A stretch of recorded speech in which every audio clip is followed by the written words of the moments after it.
Hello, fellow Netrunners. How's it going? Well, it's September 2018. Our final worlds in the form of Magnum Opus is about to be upon us. And while I won't be present at that event, I decided to throw a little celebration of my own. For this entire month, I will be engaging in what I'll call a community month, where I increase the amount of outreach I do to the Netrunner community. I'm gonna make several videos that involve increased collaboration between with other members of the community, various members of various Netrunner players, and hopefully this will provide some diverse content. And switch things up. I've been doing mostly successful demo videos and kumalos for the past donkey years, so it's nice to change things up.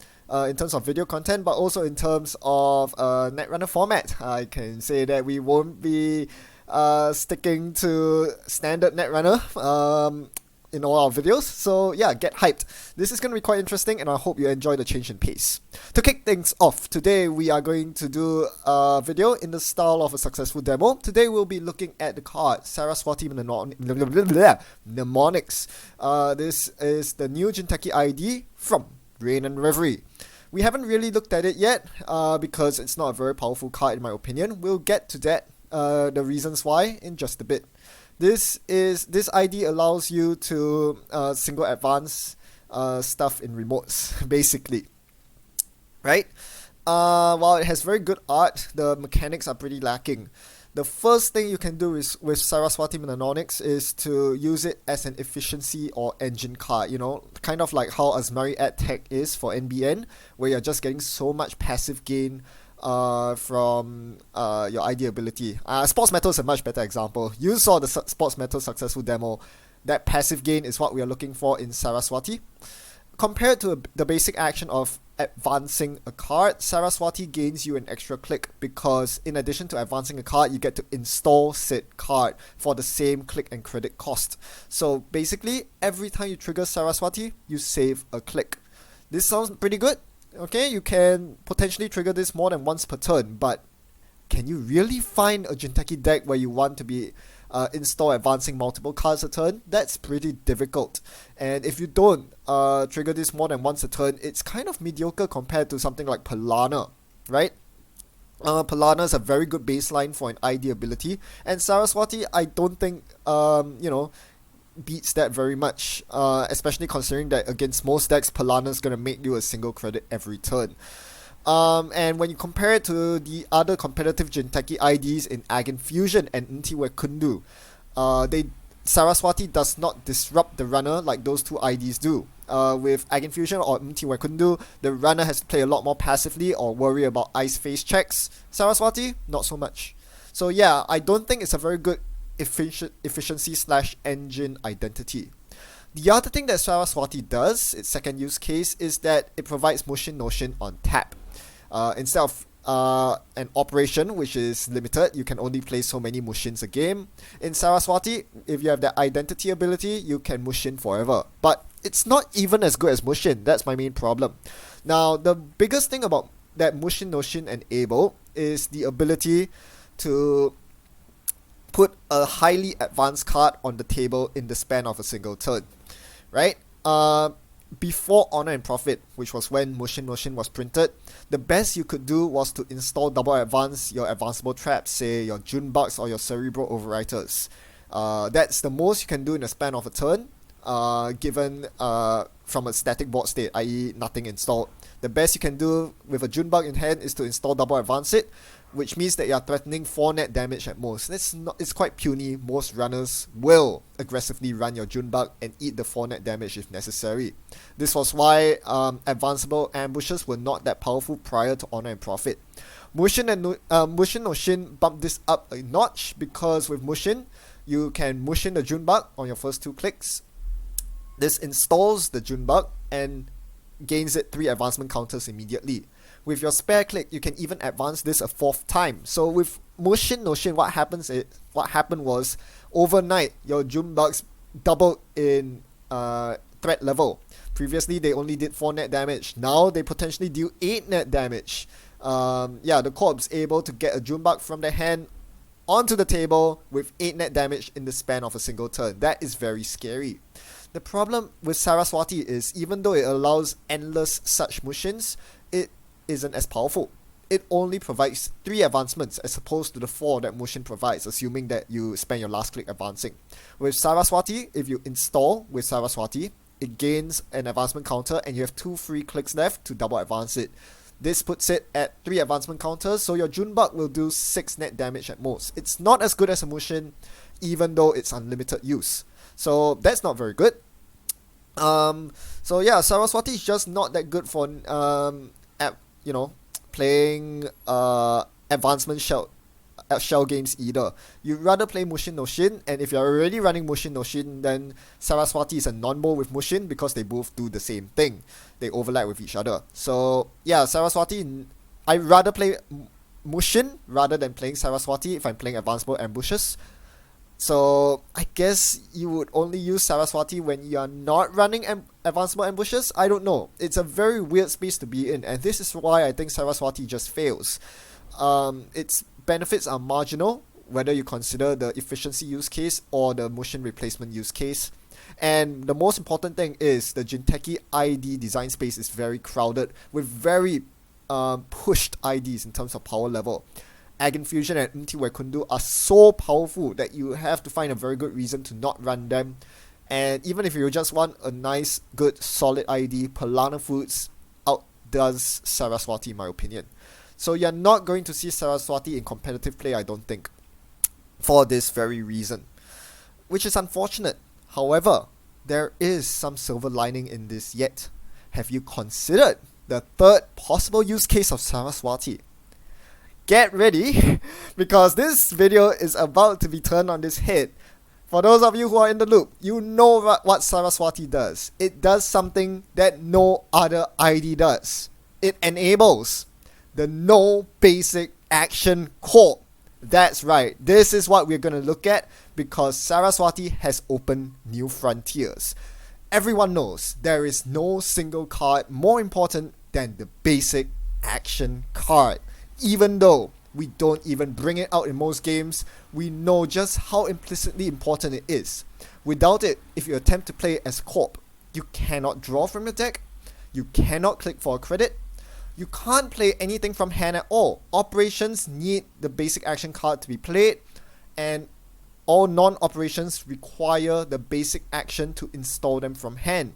This means that if you take your regular old Corp deck and attempt to play without the basic action card, you are going to lose by default on turn 1, because you can't do anything, right? By default, because you have no available actions available to you, you're just going to lose. Unless your ID ability has a click ability, and that's where Saraswati comes in. It shows up that weakness and allows us to actually play Netrunner. Now, this is not new. Saraswati is not the first identity ability to have a click ability. There have been 2 others, I believe, printed in the past, and I've tried making such no basic action corps using the said identity abilities, but they just didn't work very well. I don't know, maybe I wasn't playing that right. Anywho, Saraswati bypasses these limitations because we can finally install cards without using basic actions. However, we must still keep some of Saraswati's limitations in mind because they are actually fairly restrictive. First up, we cannot install ice with Saraswati's ability. It specifically says to install a card in a remote server, not protecting. That's a key word. So no ice, which means the runner is gonna just rampage all over your servers. This is not a really good thing. There are ways to cheat ice onto the board, but as far as your ID ability is concerned, you're not installing ice with it. To cheat things on the board, we will need some help from our faction. Team sponsorship is a good way to get ice into play. As long as you score an agenda, you can trigger team sponsorship to get ice installed. Advanced assembly lines is another option. It allows you to install a non-agenda card, and that includes ice. However, in order to use that ability, you must first be able to res the advanced assembly lines, and that brings us to our second limitation. Saraswati I'm so sorry, I can't pronounce that word. Saraswati prevents you from raising your cards until your next turn begins, and that is a huge problem. So with advanced assembly lines, for example, if you install it on your first turn and the runner runs it the very subsequent turn, you won't get to use it to install ice. Things are worse with when your turn begins assets. For example, if you play Rashida in your deck, you Saraswati install it on your first turn, and even if the runner doesn't run it on your first turn, when it comes to your second turn, the res restriction is lifted, but not until after your turn begins triggers. So this means that by the time you're able to res the Rashida, its trigger at the start of your turn had already passed, and because of that, Rashida doesn't get to fire. It can only fire at the start of your third turn earliest, meaning that there's a 2-turn delay between installing your Rashida and actually getting its benefit. That's a lot of time to wait for a Rashida trigger. So in general, when your turn begins, assets are not very good in Saraswati.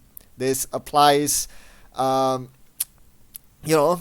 general, any Saraswati deck, not just the no basic action deck. But for the no basic action deck, it hurts that much more. Finally, we note that Saraswati I should stop saying mnemonics. Saraswati costs a credit and a card to use. What do I mean by a card? Well, for Saraswati to even be usable, you need to have a card in HQ to install. When you use Saraswati's ability, this card is consumed. It no longer is in your hand, it goes onto the table. Every time you use this ability, you lose a card from your hand. It goes onto the table.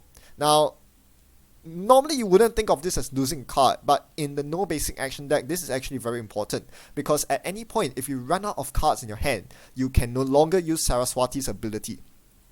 That's a problem, right? Because if you can't use Saraswati's ability and you have no basic actions left, well, you're stuck. This is the biggest issue with this particular deck, because there are so many ways in which you can just lose by default. I'm gonna give you an imaginary scenario here to show you what I truly mean. So on your first turn, you start with 5 cards plus your mandatory draw. You start with 5 credits. Your first turn is always going to be install with Saraswati. There's no other thing you can do. You can't even use the card that you install on your first click because you can't res it. So your first turn is going to be triple install. You are going to use Saraswati 3 times. That means you're going to end your turn on 2 credits. Already you're very far behind on your turn 1. What's going to happen on your turn 2? On your turn 2, you're going to mandatory draw, so you get 1 more card. Your turn is going to be install. Same thing. And guess what? You have ran out of credits. Using Saraswati 3 times will leave you bankrupt. You have -1 credits remaining. That's a game loss. If you choose not to Saraswati install 3 times, then you have to find some other basic action to do. Without a basic action card, by default, you can't do anything else. And even if you somehow manage to find some source of credits to make up to trigger your ID ability 3 times, you are going to lose on turn 3 anyway, because as you notice, HQ is down to only 1 card. You won't have another 3 cards to install with Saraswati's ability next turn. So those are the 2 big lose conditions you have if you're playing such a deck. Either you will run out of credits to use Saraswati's ability, or you will run out of cards in HQ to use Saraswati's ability on. Either way, this means that you're forced to break your restriction of not using the basic action card, and you lose by default. So how do you circumvent this? To circumvent this, on your very first turn, you will need to actually install 3 powerful assets. The first 3 cards you install are very crucial, because they need to provide you with the means to escape from these 2 lose conditions as I mentioned. And how are we going to do that? We need to have a critical mass of assets or upgrades that either gain you early money, which shores up the bankruptcy problem, or provide you with alternative click abilities so that you're not forced into using Saraswati when you have no cards in hand or no credits in your pool. Right? So a critical mass is important so that, for consistency reasons, you don't want to auto-lose on the majority of your games. So here are some of the best cards in the card pool, which you can use to install on your turn 1 to to avoid auto losing in the first place. It's kind of sad that we need to build our deck in such a way as to avoid a turn 3 auto loss or a turn 2 auto loss, but well, this is the challenge. So the first important card is Turtle Backs.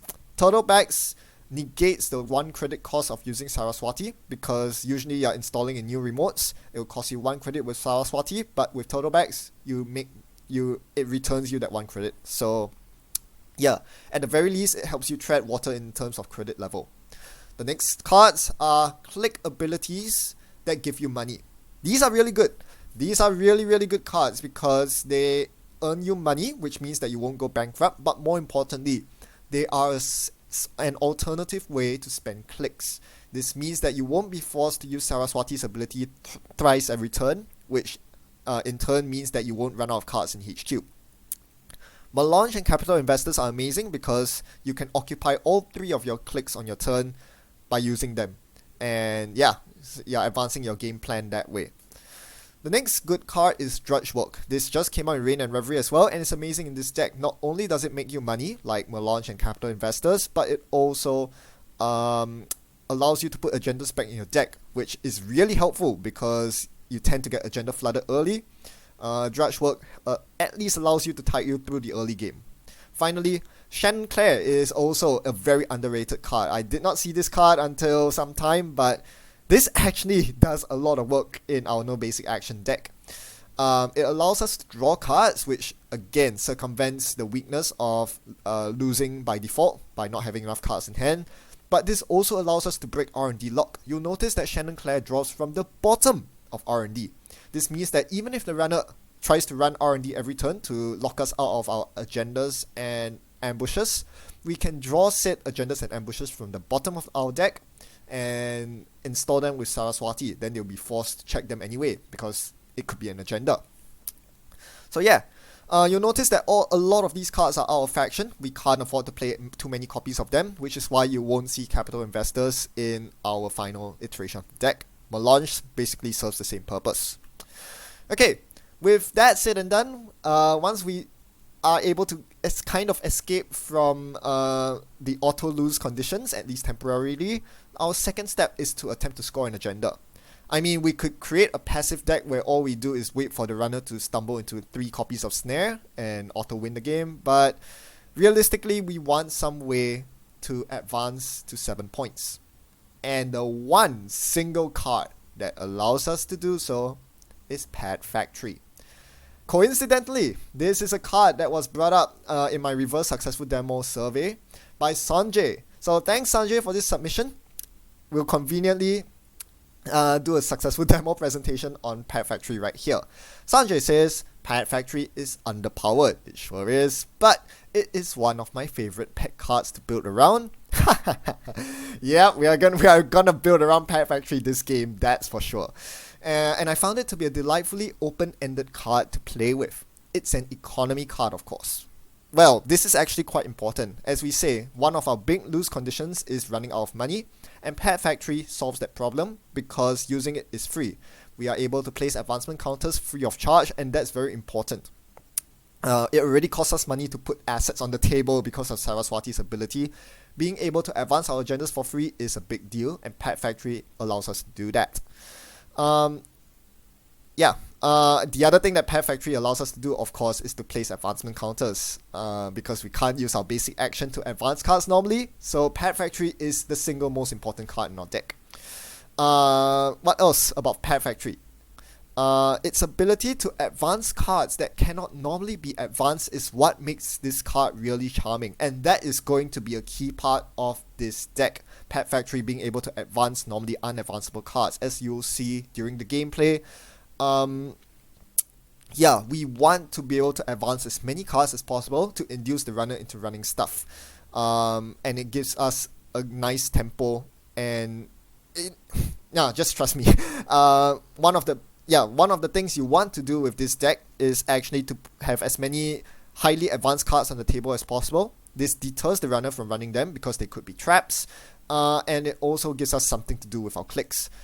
Say if the runner trashes all our advanceable stuff, no more agendas or advanceable ambushes on the table, at least we can use Pad Factory to advance itself, This is a way to spend clicks without resorting to using Saraswati's ability, which is credit negative.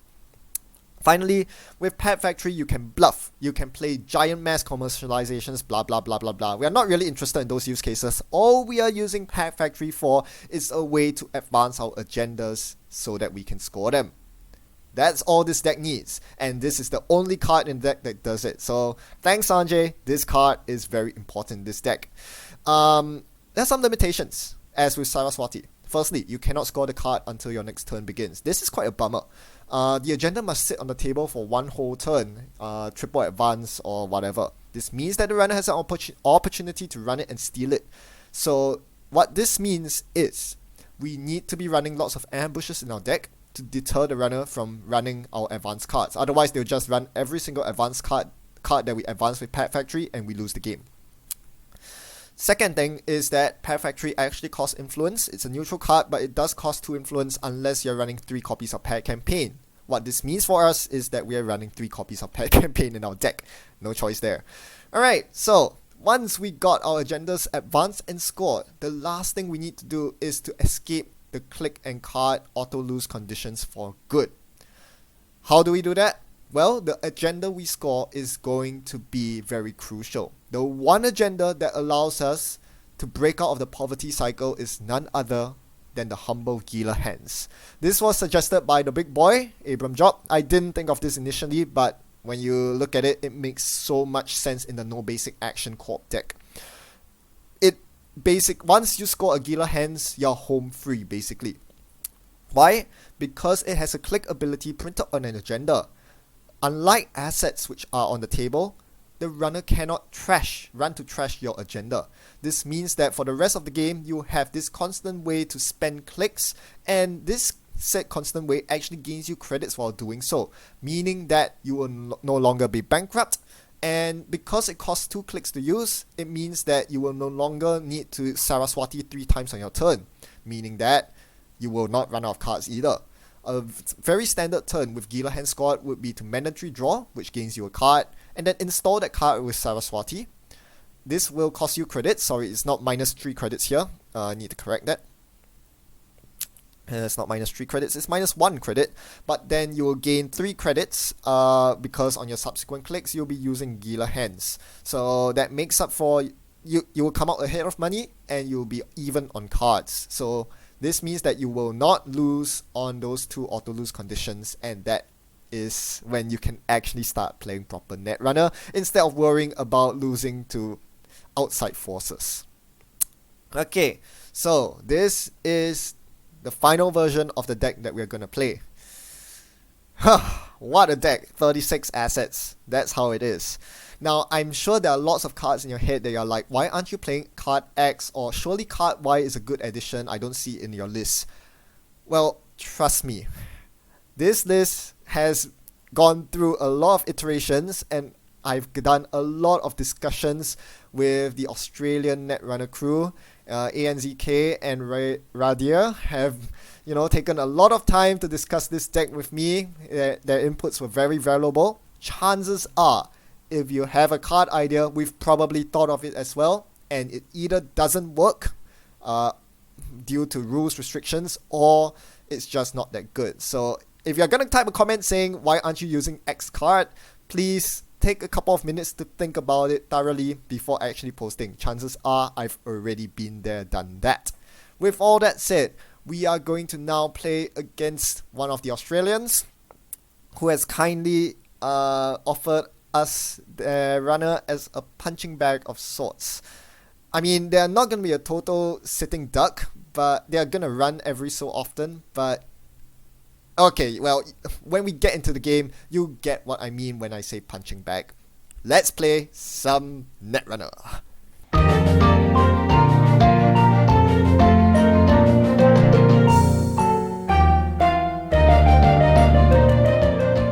Alright, so today we are playing against Laramie Fist. I can't believe the day has come where I'll say that.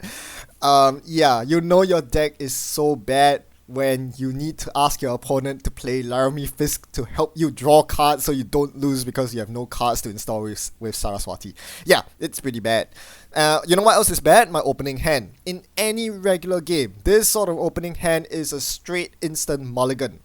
But we can't because we had the key card in Pet Factory. Our hand became a snap keep simply because we had Pet Factory in our opening hand. This allows us to hopefully escape poverty next turn as I install an SSL endorsement and snare next to it. Not like I'll be able to fire the snare anyway, but maybe it'll be a good bluff later on. My opponent starts by playing a push your luck on click. Yeah. That's a thing that they can play. Alright, so well, we guessed correctly. They bid 2 credits and we guessed even, so now they are dirt poor. This is some high level mind games here. I urge that you pay utmost respect to my psychic abilities and ability to just savagely outplay my opponent on push your luck side games. Now, here's where the tricky part comes in. Pet Factory actually costs 2 credits to res. So if we use Saraswati's ability anymore, we'll go down below 2 credits. We cannot res Pet Factory, we lose the game. The only thing we can do here is to res Pet Factory, putting us on 0 credits, and the only click ability we can use here is that of Pet Factories. So for the remainder of our clicks, we are going to advance our SSL endorsement on the table. Yeah, in fact, we are going to keep using Pet Factories for the rest of the game simply because we cannot use Saraswati's ability. Now, as our opponent helps to draw us a Shannon Claire here by running HQ, it's important to note that my opponent is deliberately not trashing the Pet Factory here. Because if they ever do decide to trash a Pet Factory, I just auto lose the game. There's nothing else I can do.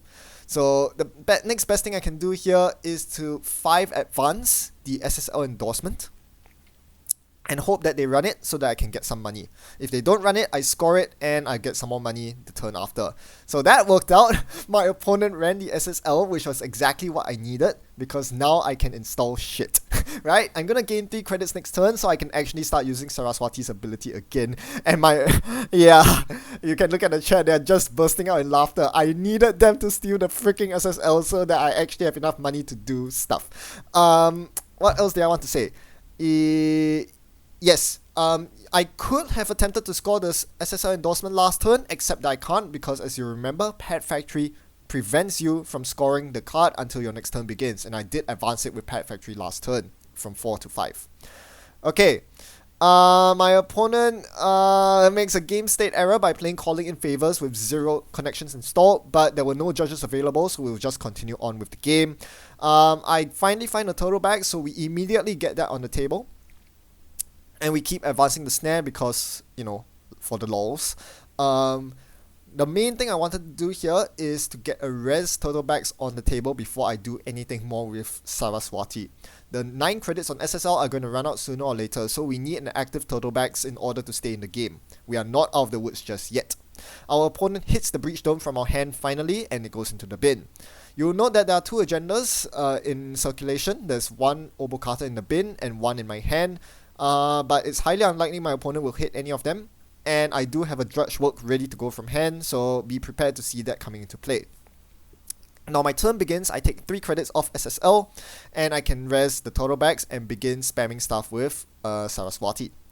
What do I install here? First up, I install Shannon Claire, I believe, a Drudge Work, and I think it's a Psychic Field that I'm going to put down here. Could be the Junebug. Both are traps. I chose the Junebug. Okay. So 3 things installed for free because Total Bags negates Saraswati's ability. And it gives me, and assuming my opponent doesn't run any of the new servers, I now have more options available to me. Click ability from Shannon Claire, click ability from Drudge Work. Let's see what I'm going to use here as my opponent installs Grifter, another rotated card. Yeah, again, I tried to call the judge on this, but they were nowhere to be seen. So as I'm going to play against my opponent's utterly illegal deck, I'm going to put some agendas back into my deck, shuffling them in with Drudge Work. Both the Obokata from the bin and from my hand are now in R&D. Most importantly, this gives me 6 credits. Drudge Work earns you money while you're drudging work. So yeah, now I have a good credit pool. I can now start threatening traps. Junebug's not cheap, it costs 1 credit to use. Psychic Field also requires money to play side games off. Meanwhile, my opponent steals a Gila Hands off the top of R&D. This is what I mean by R&D lock. They keep running your centrals every turn, especially R&D, so the top card will never be an agenda or an ambush. This way, you won't be able to threaten anything serious with Saraswati. But this is why we run Shannon Claire. Shannon Claire allows us to break the R&D lock entirely, bypassing the top card of R&D. My opponent didn't rerun R&D after stealing the first Gila Hands, so I was very pleasantly surprised. We take those. We are going to put Gila Hands on the table, and we are going to attempt to score it next turn. To do so, we need to double pad factory it. Yep, so that's what's gonna happen. Yes. Yep, so that turn was Saraswati install Gila Hands and then double pad factory to put it on 3 advancement counters. Unfortunately, our opponent calls our bluff. Very, very unfortunate. Yeah, not much we can do about this. We really, really needed the Gila Hands. As I said, it's a very integral part of the deck to score one early. We didn't manage to do it. Now our opponent's up 5 points to 0. This is starting to look a lot bleaker than I thought. Yeah, climbing back out of this is going to be pretty difficult. Alright, so what do we do here? We are kind of in a pickle. We have no agendas to use, so we are going to use Shannon Claire to attempt to break the R&D lock. We find ourselves a Melange. Okay, that's kind of a Gila Hand substitute, I guess, but we don't really need the money. So what I'm going to do here is actually to get Ramen Rai on the table. As you see the chat, all the Australian Netrunners are going crazy. What the heck? Shannon Claire tag, that's crazy. Oh man, yeah. Card after card. Mind's blown, bamboozled. Okay, my opponent did not touch the Ramen Rai, but I can't use it yet. Ramen Rai can only be res after the start of my turn because of Saraswati's ability. So I have to wait yet another turn before using my Ramen Rai.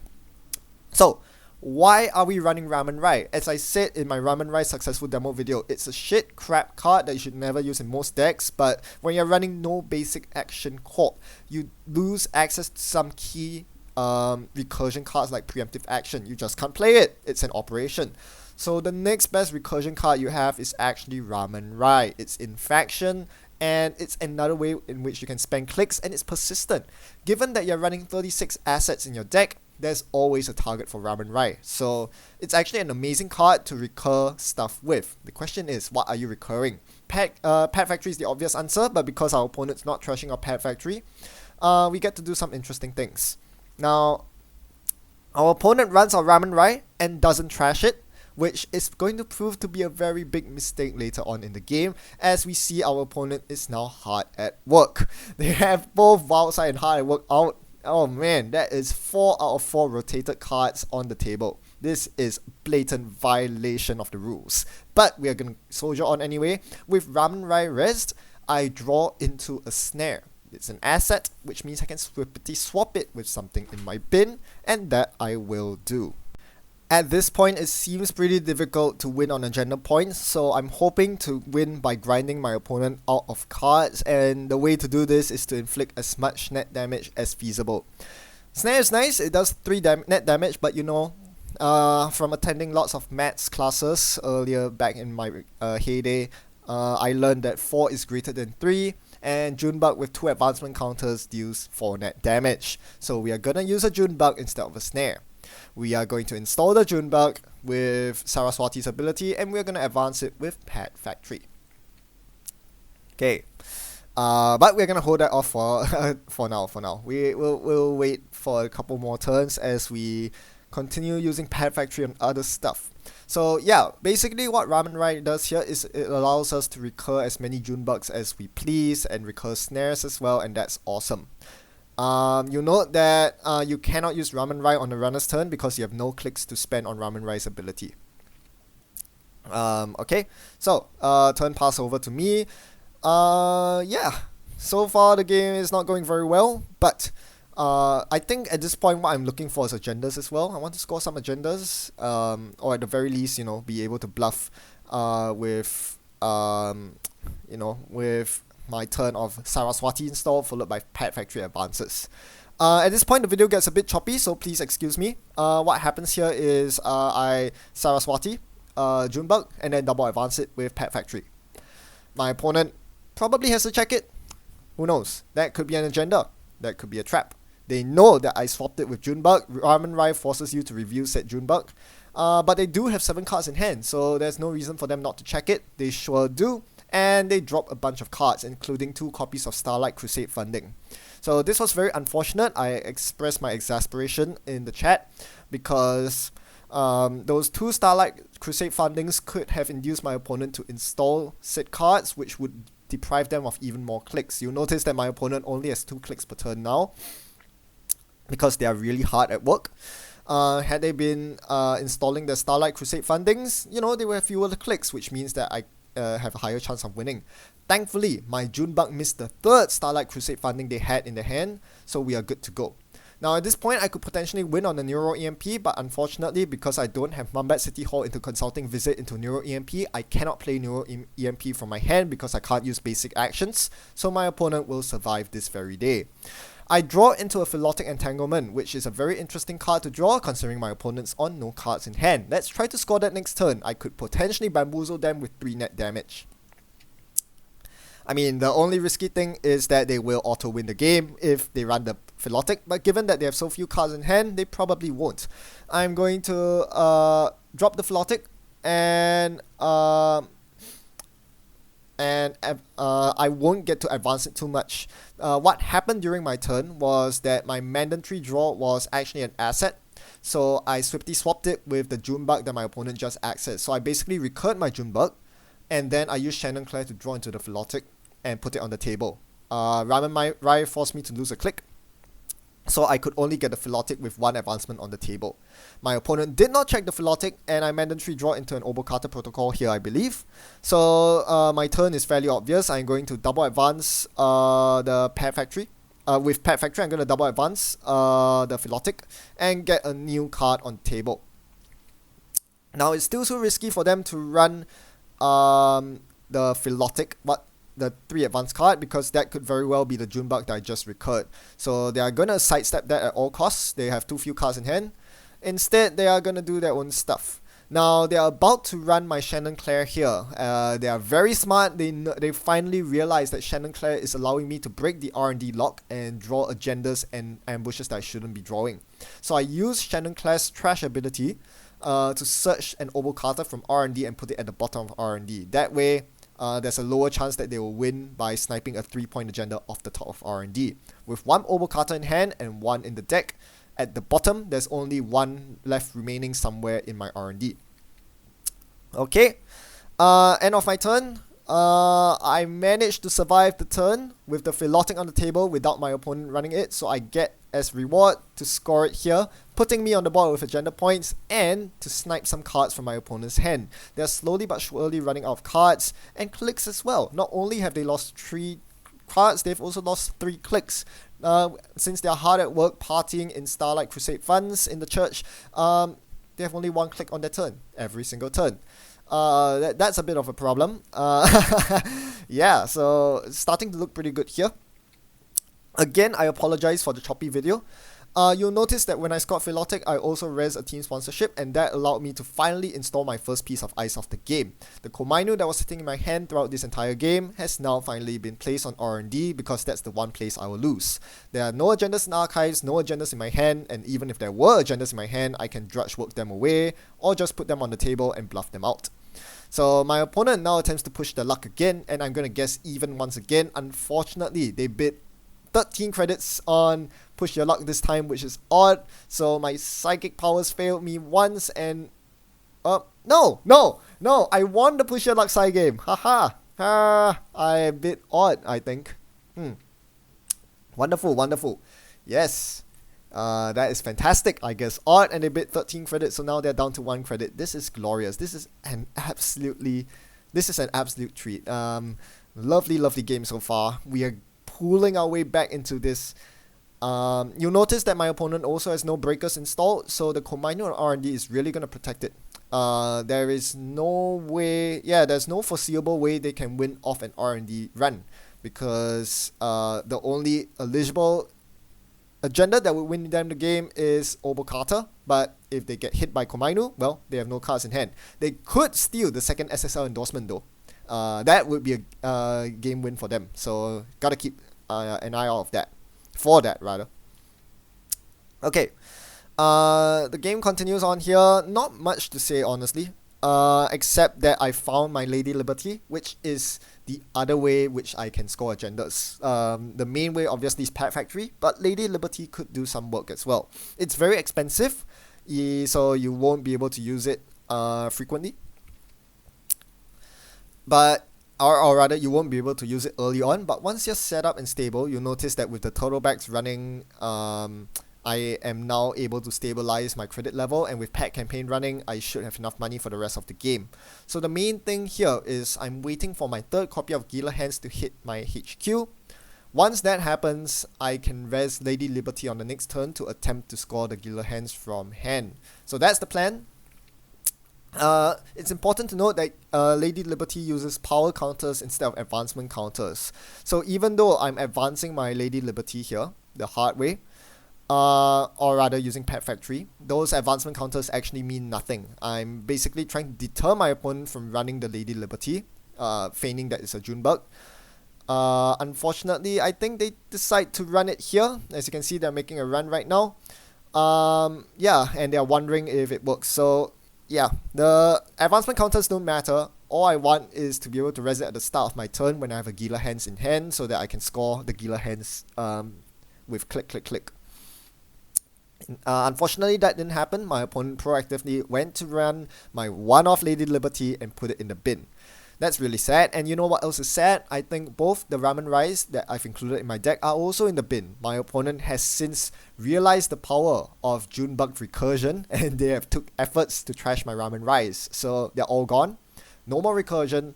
I'll now have to win on agendas or to mill my opponent out. It seems that they're slowly but surely creeping their way into a mill loss. By drawing 2 cards every turn with Wildside, they're forced to discard at the end of the turn. In a few more turns' time, they'll be out of cards completely. So I can't wait for that day, but for now we'll just have to drag on the game a bit more. Again, sorry for the choppy footage, but it looks like our opponent has finally locked themselves in for good. As they found their final copy of Hard at Work, they were forced to play it due to principles and morals and all sorts of unforeseen reasons. So, with each of their 4 clicks drained by each of the 4 installed cards on their board, they no longer have any clicks to work with.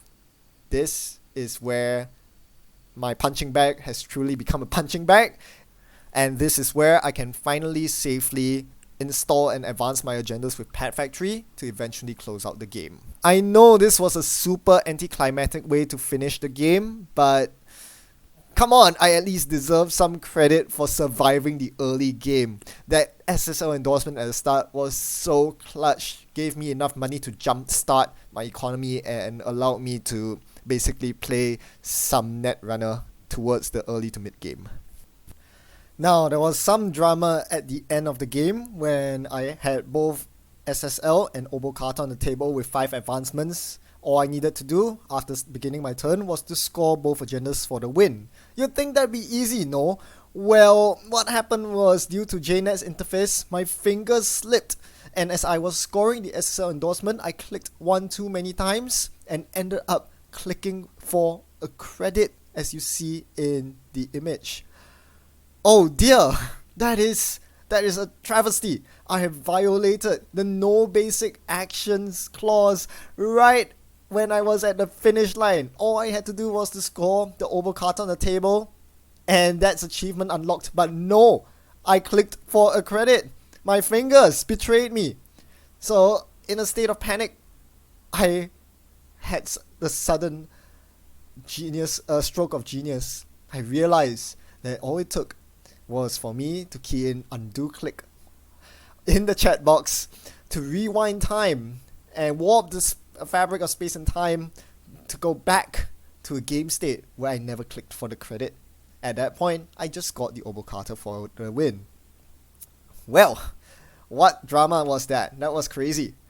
Thanks to Team Australia for helping out with this deck, and particularly to Radia for offering themselves as a punching bag so that I could finally showcase this video. I mean, this deck is really difficult to pull off. If you actually go try it out by yourself, you will realize that most of the time you lose because if the runner decides to trash your pad factory, or if they run your HQ aggressively, removing cards from your hand so you cannot use Saraswati's ability. I think if you were to give this a go, I would strongly suggest finding someone who is willing to play no basic actions Carbonessa Wu. It would be a reasonable matchup in my opinion, because Carbonessa Wu, while you because Carbonessa Wu won't be able to make lots of runs until they find the correct program. So that could be interesting. If anyone's interested in playing no actions Carbonessa Wu against this Saraswati, hit me up.